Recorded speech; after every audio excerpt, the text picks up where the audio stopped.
Hey everybody, welcome back.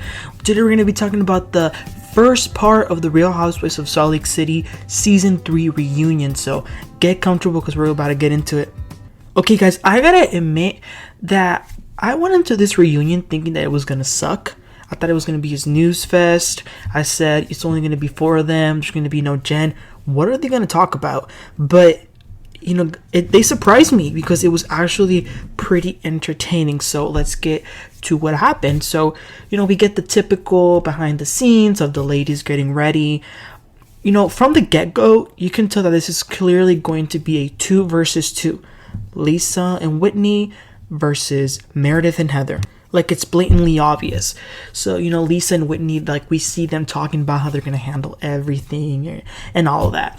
And it was actually kind of cool because they actually arrived at the reunion set in a Sprinter van, which is kind of cool because, like, there's been so many iconic moments that have happened in a Sprinter in this show in particular. So I kind of like that entrance. It was kind of funny. But the first thing they do is address that Jen's legal team advised her not to come, even though she was invited. And the ladies are asked, what do they think? And they actually all agree that she should be there because, you know, honestly, the majority of the season was about her. And they actually also talk about what they thought of her guilty plea and said that they all like had mixed emotions. But Andy does table that topic and says that they will eventually get back to it. So we switch over to the popular Salt Lake City feud of Meredith Marks and Lisa Barlow. Meredith says that had Lisa called her after the hot mic moment and met up and apologized, she would have forgiven her. But what truly closed the door and was like the point of no return was that Lisa posted some text messages regarding her father's passing, which she also did that to Heather. So apparently Lisa has like some issue going around with funerals and like tweeting or posting messages. So that's a little bit weird. But in the bright side, Meredith did apologize to Lisa for any wrongdoings. And, you know, Lisa does accept the apology. But then Andy brings up the rumors surrounding Lisa. So Whitney jumps in because after all, it was her who opened that can of worms. She says that Meredith did say that she heard that Lisa was performing favors for the tequila and that Angie Harrington told her the same thing about the courtside tickets. So this sparks an argument between Whitney and Heather again, because if you guys remember, there was that whole whether Heather heard Angie say it or if she didn't. So they go back and forth on that a little bit.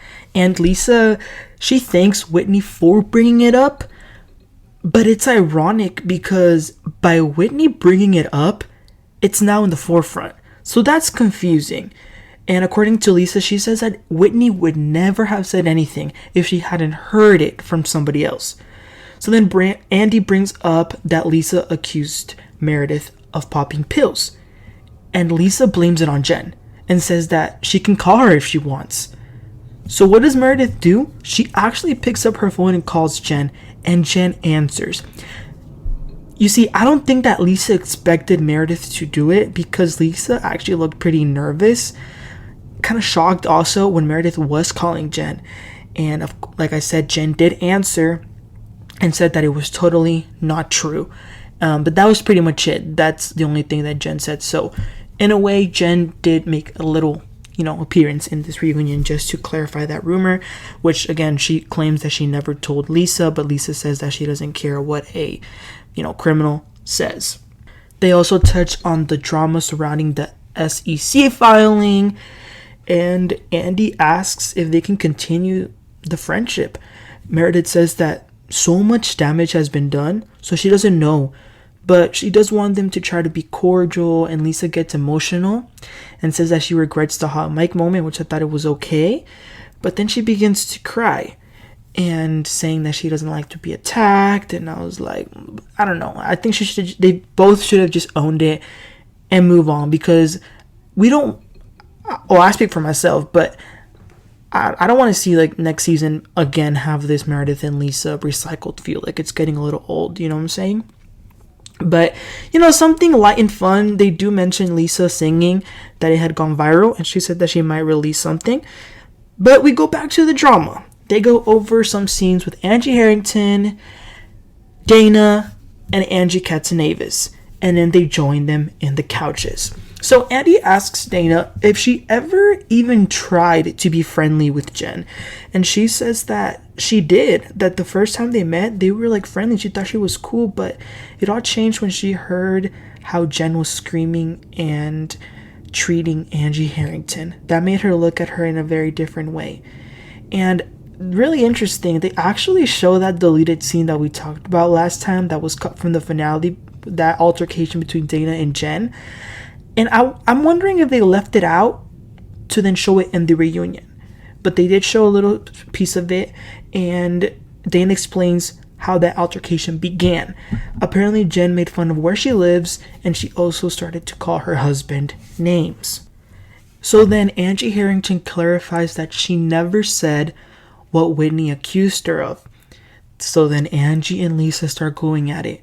So you guys, Angie says that when they were at this basketball game, Lisa's husband John was acting like a lunatic, like he was screaming, cursing in front of the kids. And she did wonder how they even got those seats and if that had anything to do with it. Then Angie tells Whitney, okay, Whitney, if you're saying that I supposedly told you this, tell me exactly what I said. And then Whitney is so childish, you guys. She didn't even make sense when she said what Angie told her. She said something about, oh, Angie said maybe you should buddy up with Lisa to get the tickets. So she never like truly said what she accused Angie of. So I don't know.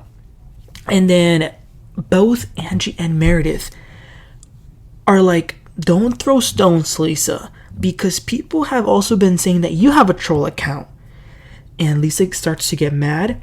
And it was a little bit weird because Whitney like holds her hand and tells her, take a deep breath. And I don't know. I just don't think it's a genuine friendship. Maybe they can get there eventually, sure.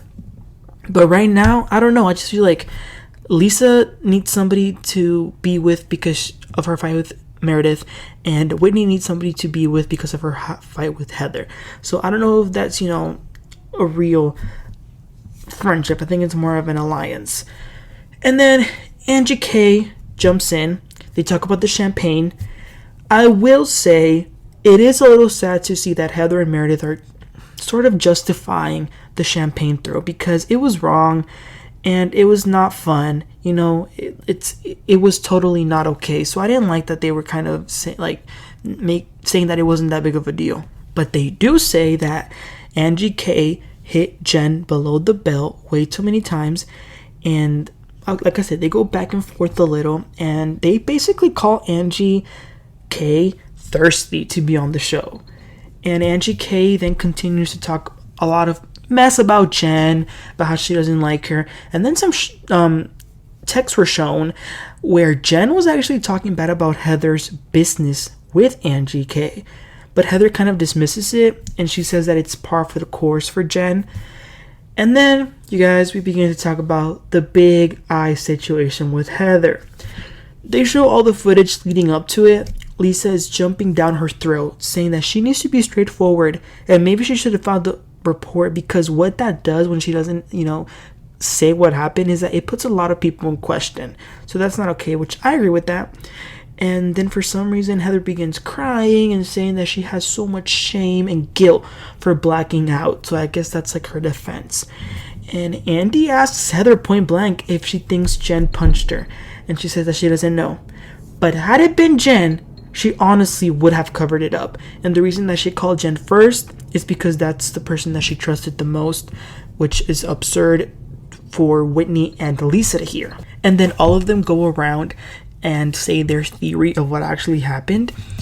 And the last one to go is Angie Katsanevas, and she says that she thinks that there might have been something going on in the bedroom with Heather and Jen, if you know what I mean.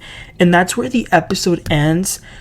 It looks like there actually will be 3 parts, which is a little bit crazy because I get 1 part, maybe 2, but I don't know if they can stretch it out towards a 3rd, but we'll see what happens.